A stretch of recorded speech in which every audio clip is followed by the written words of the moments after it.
I want to give you a tip that I have started implementing. I do not throw away any scrap yarn. I keep all of my scrap yarn, and I filled these loaf kitties that I made last winter using all of my scrap yarn. So I did not have to buy expensive polyfill. We all know how much this stuff costs. I've been keeping them here in this little container, have this other bigger container to move them to so this does not overflow. So when you have reached your limit in your little container that you keep nearby, just transfer them into something else so you can collect more of it. So I have this little zipper container here that I got, I don't know, some bedding in a while back. So here it is right here. It's all zipped up. It's gonna stay clean. Here is my scrap container. I have another scrap container that I've been using in the house. And so I have two scrap containers that I keep all of my scraps for my yarn, so I can save on polyfill. Let me show you other things that I've used my polyfill on. These pumpkins. I sold so many pumpkins this year and I filled them all using the polyfill. So make sure you're not throwing away money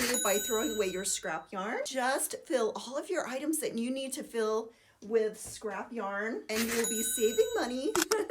So please use that tip. If you like this tip and others, please subscribe so you can keep seeing more of my content, and your comments mean a lot to me, so please leave your comments. Thanks guys.